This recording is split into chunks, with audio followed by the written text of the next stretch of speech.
Welcome to another episode of Artistry, where art meets industry. We are your hosts, Rachelle Etienne-Robinson and Stan Substantial Robinson.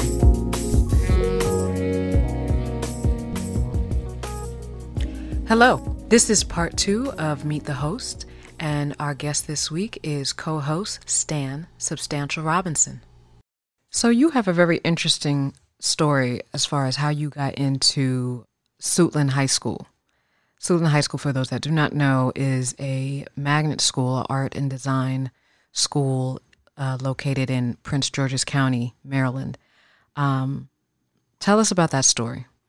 Yeah, so first off, shout out to my oldest friend, Jamal Gowdy. If it wasn't for him, I definitely would not have gotten into Suitland High School. I just happened to be staying the night over his place for the weekend with him and his folks. And his mom then took us out on Saturday and said that before we went to the movies or whatever we did, that he had to go audition to get into Suitland. So he gathered his belongings, his portfolio and all of that stuff. And I didn't know at the time what Suitland High School was. I had never heard of the school, didn't know about their art program. And so, yeah, he proceeded to go through the process. I went on the tour of the VPA program with him. And then I proceeded to sit in a waiting area and just draw like I would do any other time I had free time. And so I just was drawing in a sketchbook. And one of the teachers saw what I was working on and was basically impressed. And then they asked me if I was there to audition for the program. And I told her flat out, I was like, lady, I don't even know what this place is. I'm just waiting on my friend. You know what I mean? And so then she realized that I was with Jamal and his mom. She spoke to his mom. His mom then called my mom. And yeah, they figured out how I could test on the spot. And so I proceeded to go into this room and draw for like an hour plus. And answer some questions on the back of the drawing. It was a still life drawing, and then I was proceeded. That was followed by an interview with Miss Doty, I believe it was, Miss Surratt, and maybe Mrs. Kanashiro. And yeah, and so then it was done, and that was maybe late fall. Early winter or something like that. And was Jamal also applying for the visual arts program? Yeah, we were there for the same program. And well, he was there for the program. I was just tagging along, and then it turned into an interview for me. Summertime comes, I'm out in Kentucky, and then my mom calls my sister Lisa and says, hey, Stan, you got to come home early because if you want to try to get on the football team for Suitland, trials start next week. And I was like, whoa, wait a minute, Suitland? She was like, yeah, you got in. I was like, wow. And keep in mind, you hear what my mom said. She wasn't even talking to me about the art program. She was like, I know he want to play football. So, so I came home, called Jamal the second I got home, was like, bro, we're going to be going to school together. And that's when he told me he didn't get in. And it was like, yo, my heart dropped because I felt the initial feeling was like I took it away from him. Mm-hmm. Right. But then, you know, as I gotten older, like, you know, you start to think about like what your path is, right? Like, and what opportunities are coming for you, partly because this is the journey you're supposed to go on. Right. And so, yeah, man, but that school changed my life. You know, I likely would not have met you had I not gone to that school, because that school prepared me to get into Pratt Institute, and where I met you. And so on and so forth. So it changed the trajectory of my life. Like I don't know where I would be without that program. And did you and Jamal ever talk about that? I don't think. Yeah, no, man, look, Jamal came to the homecoming with me. That's where he met his girlfriend for a period of time. So like, yeah, we were still hanging out, man, like forever. When I ended up going to Pratt, he was a part of the group of friends that drove up to drop me off.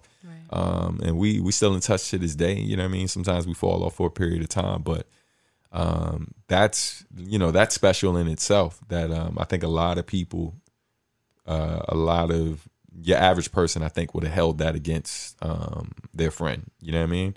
And I never felt like he ever held that over my head. I don't know if he ever felt the way. He never expressed it to me.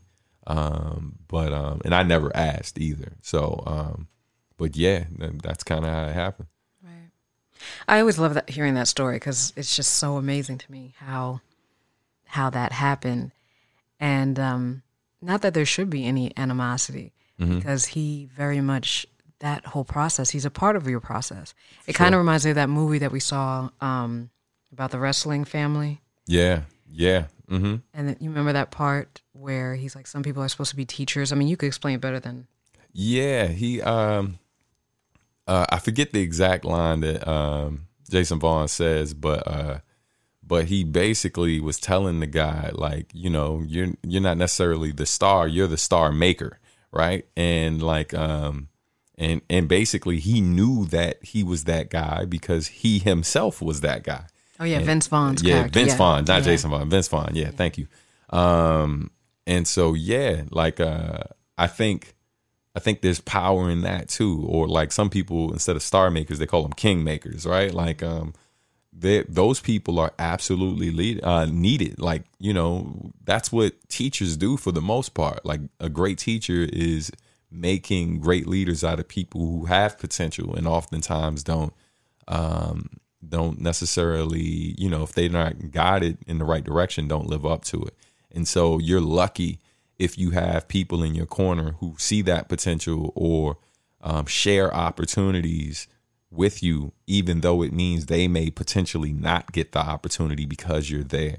And I mean, and I feel like that leads to the work we do now, right? Like, you know, yeah, we've seen some success as individual artists as well and together as a company.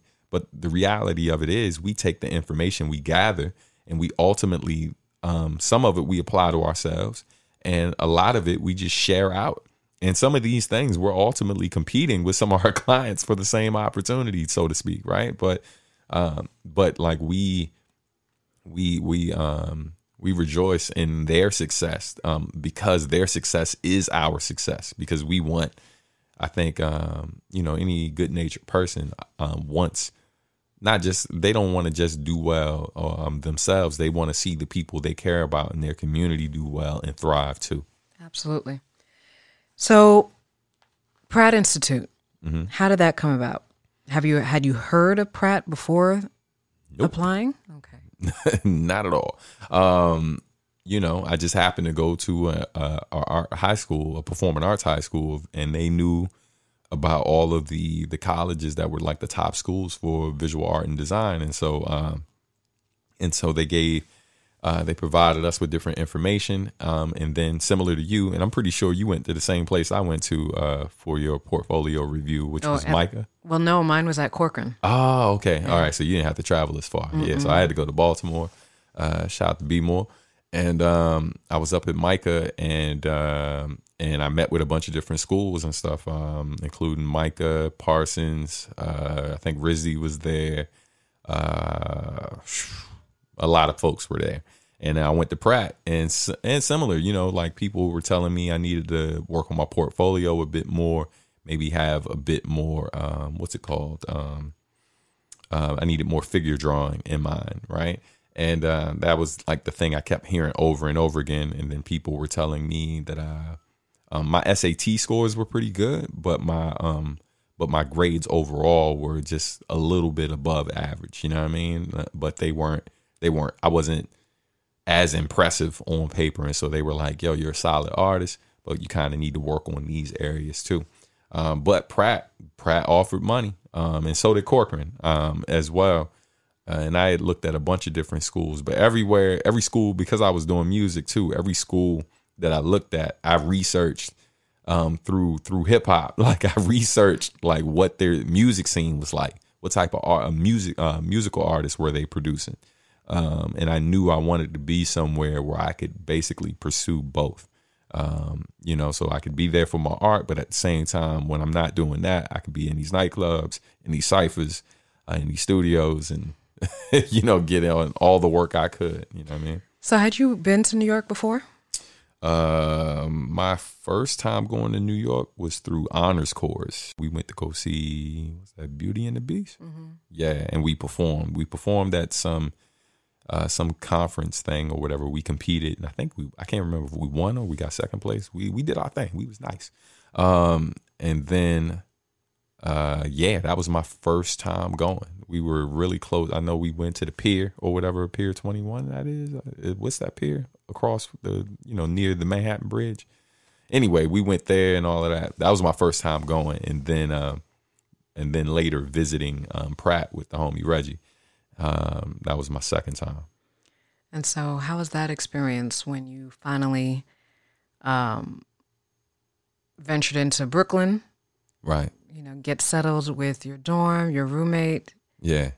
Yeah, it was dope because my roommate was somebody I had known since 6th grade. So that made living in New York by yourself a bit easier because there were people that I knew because I went to a performing arts high school. So like there were people I knew from high school who were in New York, whether they were at our school or they were at a different school. So I never really fully felt alone. And then I started to meet people in the music scene through friends at school and us going to the Brooklyn Tea Party and then eventually checking out New Eurekan and all of these different places over the years. And it was surreal. It was dope to be able to see so many things that you had seen on TV, right? Like to be able to see it in person. I was an 18-year-old kid, like just kind of, you feel like you're living in a dream. And then as a music head, like all of these street corners and stuff that I heard in rap songs or whatever, like a million, like I felt like I knew all these places, even though it was my first time seeing it. You know what I mean? So yeah, it was just a surreal experience. So you mentioned about some of the venues that you've performed in. Some of them were historical sites too. Like, had you been at CBGB's or Bowery and, End of the Week as well? Mm-hmm. What other places do you recall? I remember Wetlands, like all the venues you named were amazing, of course. SOBs as well. Just a lot of like, these were historical places. And then a lot of times when I would go to perform, hip hop royalties just walk in any given night. You know what I mean? Like I remember being online to get into New Eurekan and Mos Def just popped up like and just jumped in the cypher. Like it's like, we beatbox in 1 second and this dude just come in and black out real quick and then just dip into the night. Like, and then I forget what the actor name is, but the brother from The Wire. Oh my God, Barksdale, right? Like I remember a homie who played him being out front of the Brooklyn Tea Party outside of the YWCA in the cypher, and then to see this dude, I've seen him in how many movies, and he's just sitting there rocking with us, just nodding his head in approval. And then as quick as I finish, he jump in with bars. Like I'm like, yeah, I didn't know you could rap. But yeah, it was just surreal, man. Stuff like that would happen all the time, like seeing like the Bush Babies, brothers from the Bush Babies or whatever, jumping in ciphers with them, meeting Pumpkinhead, rest in peace, PH for the first time after having like some of his stuff on vinyl, and then him like showing love to like me and other up and coming artists and kind of showing us the way. You know what I mean? So yeah, man, it's just, you just constantly felt like you were a part of history. You know what I mean? Like you were like kind of like another, you were just a part of these great moments. And now looking back, like when I see documentaries about that time, like when we watch Hip Hop Evolution and then literally seeing us in it, right? Like seeing clips, seeing our faces in that and like that documentary Freestyle and all of that. It just kind of confirmed what I already felt, which was we were witnessing history. Not only being a witness, but a participant. Yeah, definitely. And so 2 years into college, you receive an interesting phone call, which many can say changed the trajectory of your career. Right. Can you talk to us about that? Yeah. So initially I thought it was a crank call. I thought, was a prank of some sort. Like one of the homies was calling and doing like an impression of someone, but yeah, it ended up being the brother Nujabes, and he, rest in peace to him. He had got my contact information through our friend Tomo, who also rapped and went to college with us, went to Pratt Institute with us. And Tomo was from Japan originally, so we were hanging out. We went in the studio together. Shout out to our boy Bisco Smith, who also rapped and DJ'd. And we would all hang out, and we just exchanged information before he went back to Japan. And while he was working at a record store, he basically was asked by Nujabes or Jun. He was asked by Jun if he knew of any dope rappers in New York. And so the fact that, I mean, he knew plenty of rappers, but the fact that he mentioned me was just a huge honor in itself, because he could have easily plugged anybody else. But he was like, yo, you should check out my man Stan. And yeah, from there, Nujabes got my contact information from him, and then he gave me a call. I was super tired coming home from work. I had a job that was pretty rough on you. I was doing landscaping work. You remember. So yeah, I really didn't feel like playing on the phone, so I thought it was a joke. But he was basically, it was a really thick accent. That was kind of off-putting initially, but he told me, he was like, yo, I own a record label. I heard some of your stuff on a mixtape and it was really dope. I would like to hear more stuff if you have it. And if I like what I hear, I want to sign you to a record deal and fly you to Japan to record with me. And that's a lot. Like that's, I mean, yeah, like when you work in a, pretty crappy job, you know what I mean? And then all of a sudden someone hits you up like, yo, you want to come to Japan and record an album? And it wasn't like I wasn't doing anything, because at the time I had submitted a demo to Def Jam and had been talking to DJ Enough, who's cousins with a friend of ours. And so, I was entertaining certain opportunities, and that wasn't the first time I had even talked to a major at that point. That was like maybe like the third or fourth conversation of that nature I had at that point in time. So when he called, it was very different, because it was an independent label that was just starting up. And that was still very much it's not that type of stuff wasn't happening. It just wasn't the norm, right? Indie labels weren't fully the norm yet, right? But they were starting to become a thing because of like Rawkus and other companies. And so, yeah, man, it just, it worked out. And I decided to sign with him, especially because things ended up not panning out with Def Jam, which was for the best.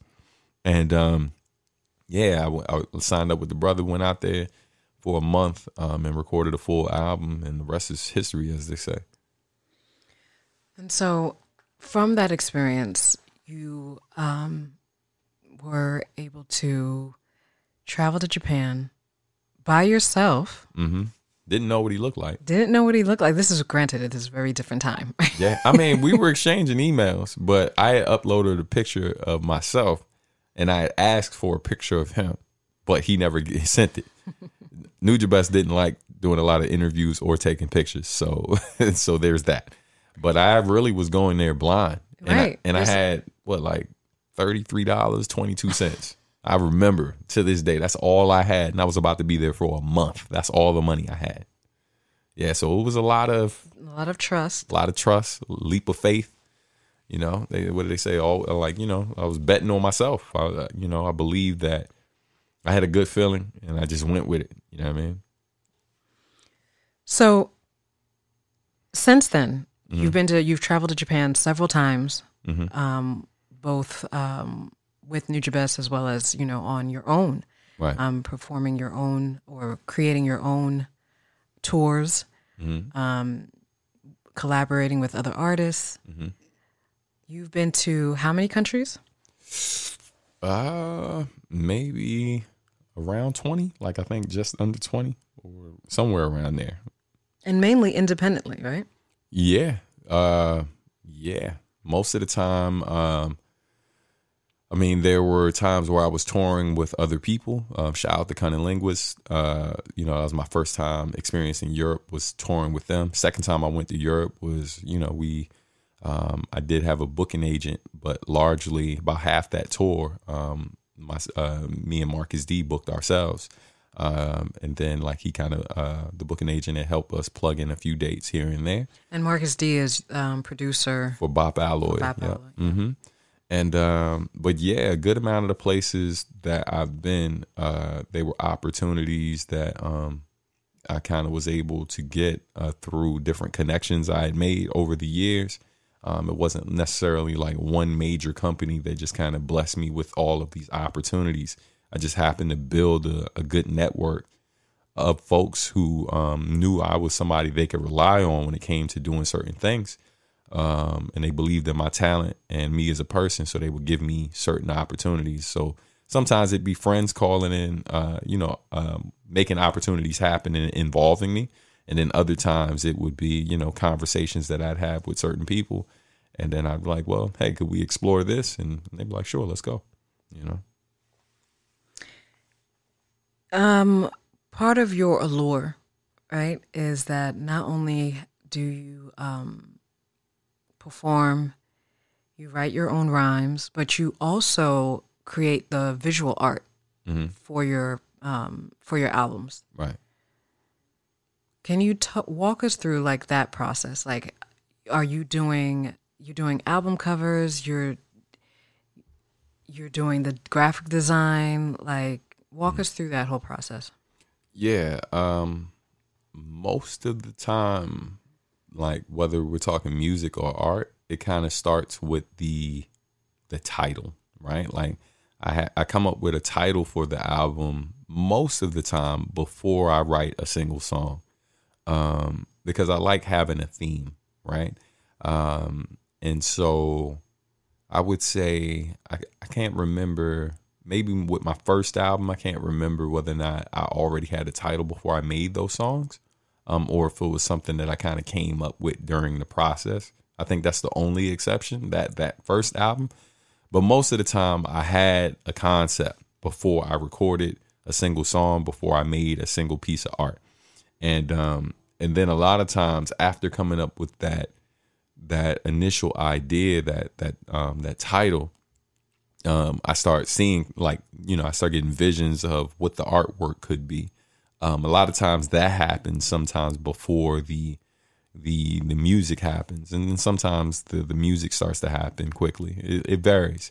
But I think one of the hardest parts for me, in terms of being a graphic designer, is oftentimes I get blessed with the opportunity to work with clients. And unfortunately, sometimes they don't have an idea. They don't have a vision. They have a title and they have like the music recorded and they're just like, here, listen, what do you think? What should the cover be? And that's really not how I work.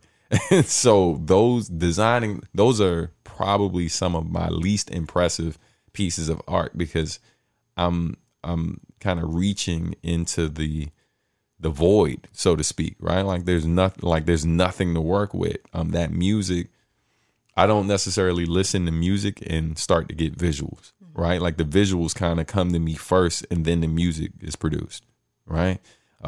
So yeah, it's funny. I don't think I've ever really processed it until this moment right now, but that's usually how it works for me. Like I can see the cover. Sometimes I see videos. I have ideas for all of these visual things because I'm a visual artist first. And it just kind of builds from there. So it's sometimes very difficult for me to design for other people. But I think it makes, when you experience my music, when you see the cover art, when you see all of these different things, I feel like it's a fuller experience. Or it's not to take anything away from anyone else, but I feel like you're getting much more from me because I'm doing these things top to bottom than you may get from other places. It's less of a huge production involving, all of these people. And not to say those things aren't great, because they can be, but I feel like you're getting a really clear vision of how I see myself and how I want to be represented in the world, because it's coming mostly from me most of the time. How many albums? How many solo albums? Albums, as far as studio albums, 4 vocal albums, 1 instrumental album. But that doesn't include compilations I put together of like tracks that were cut from other projects, and it doesn't include like mixtapes and things like that. Right.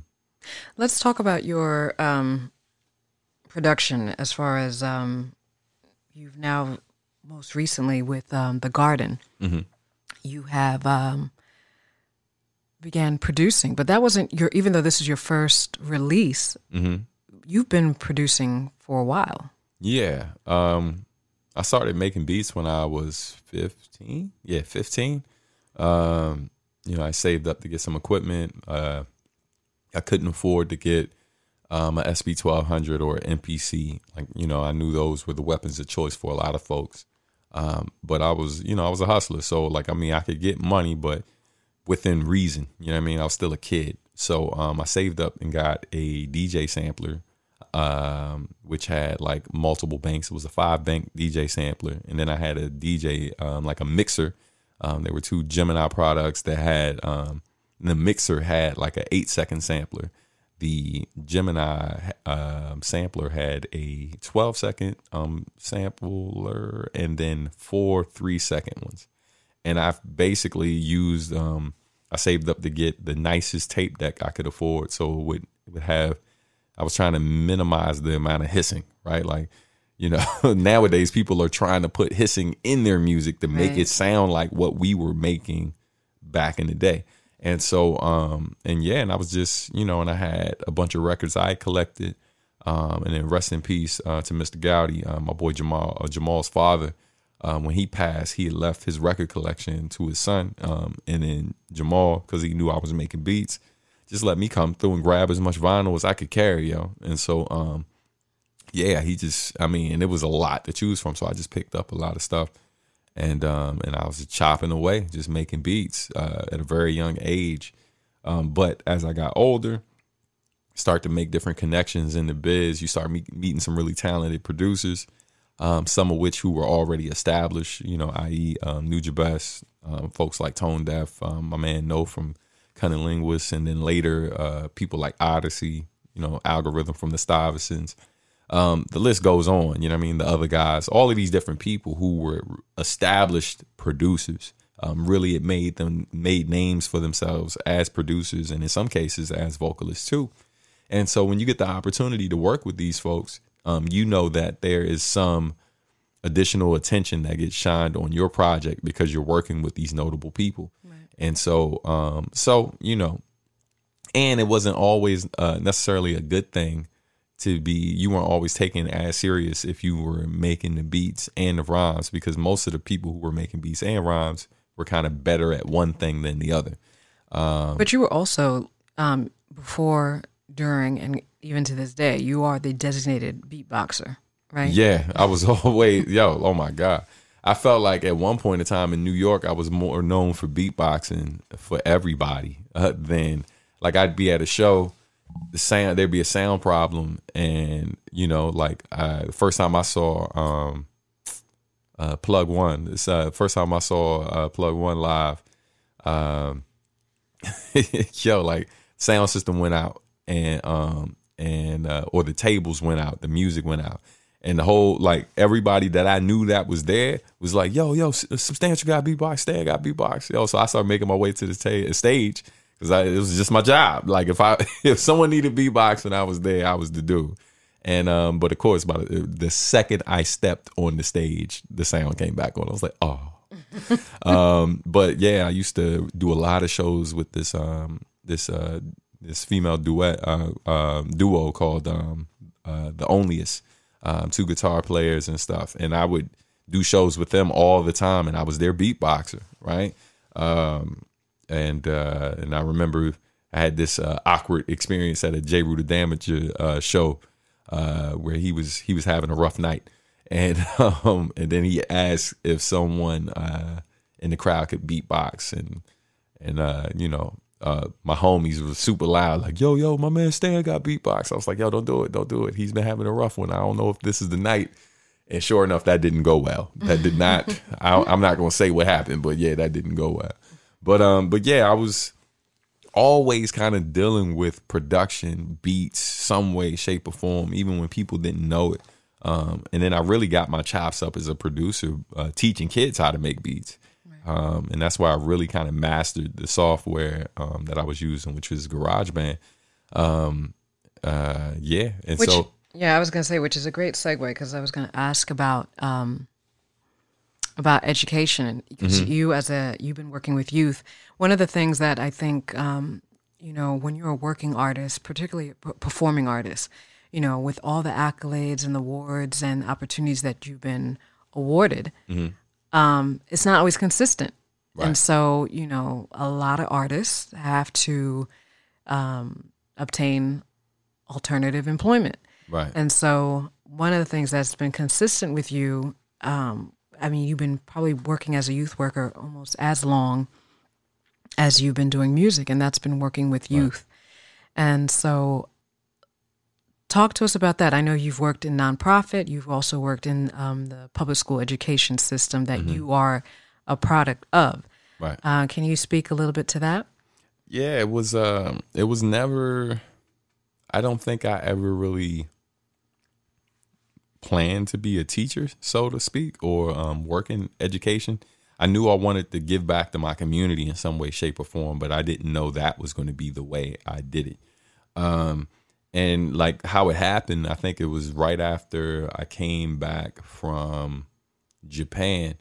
Like the word was kind of getting out that I was doing different things overseas. And so I was performing somewhere, and then a teacher, it seemed like no matter, especially when you went to like poetry based joints and some of the hip hop events too, there were always teachers in the crowd. And so I would constantly get invited to come speak at people's schools. And so I went to do a career day at a school that was really close to where we lived in Bed-Stuy at the time. And as quick as I left, they were like, "Man, would you be interested in working with these kids, like maybe doing some programming and stuff?" And I'm like, okay. Like, I think the most I had done before that was like I did some poetry workshops through an organization at Pratt with some local kids, you know what I mean? But I didn't think it was a thing that I'd be doing. But then I ended up doing it, and I realized that I liked it.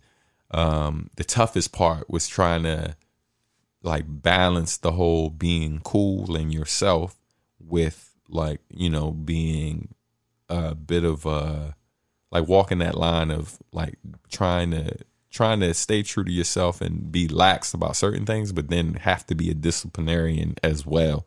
Right. Especially as a young hip hop dude, because we're constantly drawing outside of the lines and and just doing what the hell we want to do. And so that was a challenge, you know what I mean? Like really kind of stepping into that space.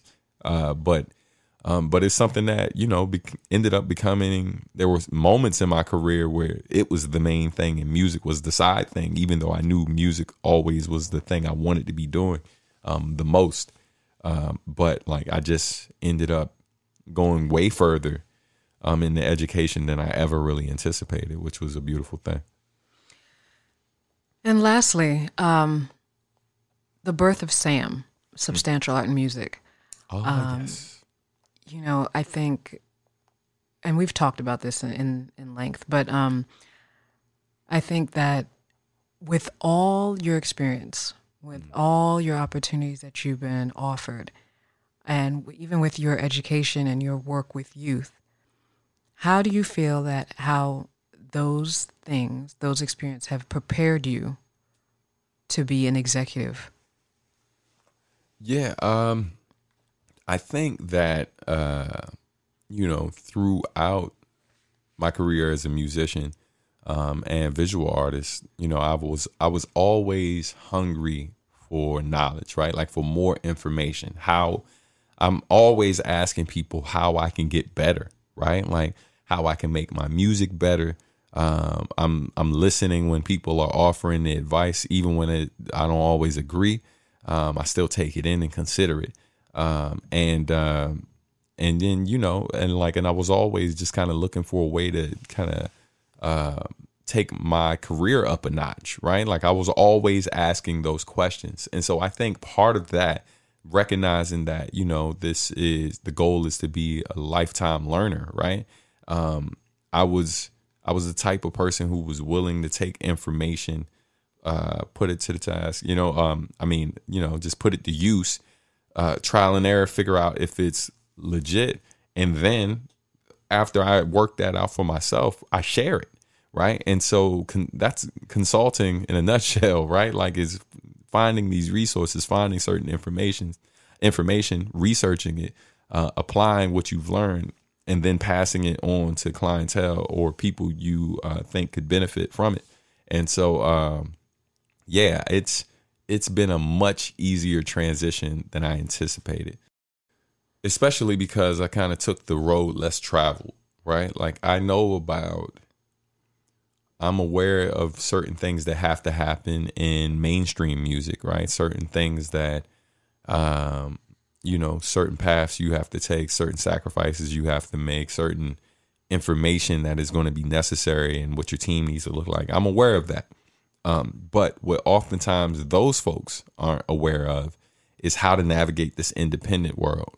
And long before Sam ever existed, people from major labels were contacting me to have me come in to pretty much consult. I didn't know it was consulting, but they were asking me to come in and they were picking my brain so they could help an artist that they were working with transition from leaving the major into going independent, because oftentimes there were people who were working at major labels who were looking to leave and start their own thing. And I don't know how many times I sat in offices at major labels where I'm thinking they're calling me in because they were offering me an opportunity. They were really calling me in because they knew they were about to leave and they were trying to position themselves to better help some artists they were working with. And that's something that happened multiple times. And like I know how many times we've gotten a call or been sitting here to get together with our friends, and then business come up and then we just offer advice. Even when people weren't asking, we just were sharing like, look, you know what you could do. And I felt like, we were, this was our destiny. Like we didn't realize it, but this is what we were preparing ourselves for. And now we're here. I'm loving it. And I think that's a wrap. That's great. It's a wrap, B.